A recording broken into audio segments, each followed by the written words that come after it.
Pernahkah Anda merasa badan sering pegal, mudah lelah, sulit fokus, atau sering mengalami sakit kepala tanpa sebab yang jelas?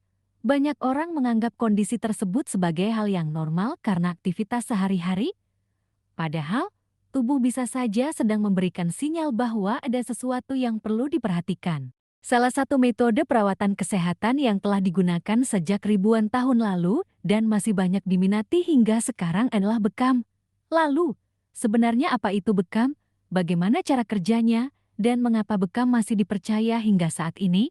Mari kita bahas bersama. Bekam adalah metode terapi dengan cara memberikan tekanan vakum atau sedotan pada titik-titik tertentu di tubuh menggunakan gelas khusus. Dalam praktiknya, terdapat dua jenis bekam yang paling dikenal. Yang pertama adalah bekam kering, yaitu hanya menggunakan sedotan tanpa mengeluarkan darah.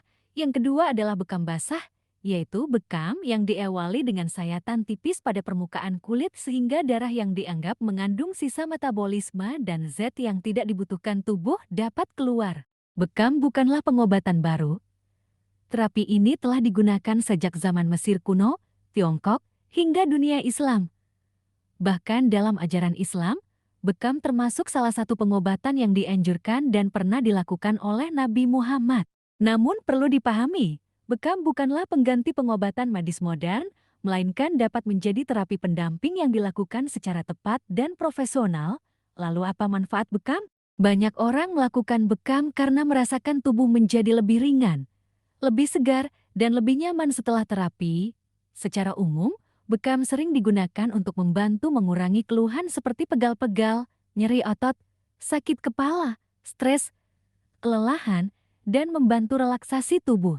Saat proses bekam dilakukan, aliran darah pada area tertentu akan meningkat. Hal ini dipercaya dapat membantu memperbaiki sirkulasi dan memberikan efek relaksasi pada otot yang tegang.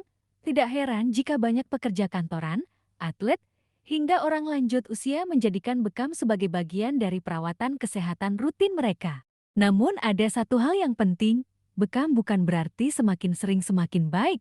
Tubuh tetap membutuhkan waktu untuk beradaptasi dan melakukan proses pemulihan secara alami. Karena itu, bekam sebaiknya dilakukan sesuai kebutuhan dan melalui konsultasi dengan terapis yang berpengalaman. Selain itu, tidak semua orang dianjurkan untuk bekam. Misalnya mereka yang memiliki gangguan pembekuan darah, sedang mengalami kondisi medis tertentu, atau sedang dalam kondisi tubuh yang sangat lemah. Oleh sebab itu, penting untuk melakukan terapi di tempat yang terpercaya, bersih, dan mengutamakan standar kesehatan. Pada akhirnya, bekam adalah salah satu metode terapi yang telah bertahan selama ribuan tahun dan masih digunakan hingga sekarang karena banyak orang merasakan manfaatnya. Meskipun demikian, kesehatan yang optimal tidak hanya bergantung pada satu terapi saja. Tetap jaga pola makan, cukup istirahat, rutin berolahraga, kelola stres dengan baik, dan lakukan perawatan kesehatan secara menyeluruh. Karena tubuh yang sehat bukanlah sesuatu yang didapat secara instan, melainkan hasil dari kebiasaan baik yang dilakukan secara konsisten. Jika Anda pernah mencoba bekam, tuliskan pengalaman Anda di kolom komentar. Jangan lupa klik like, subscribe, dan aktifkan lonceng notifikasi agar tidak ketinggalan informasi kesehatan menarik lainnya. Sampai jumpa di video berikutnya. Tetap sehat, tetap semangat, dan selalu jaga kesehatan Anda.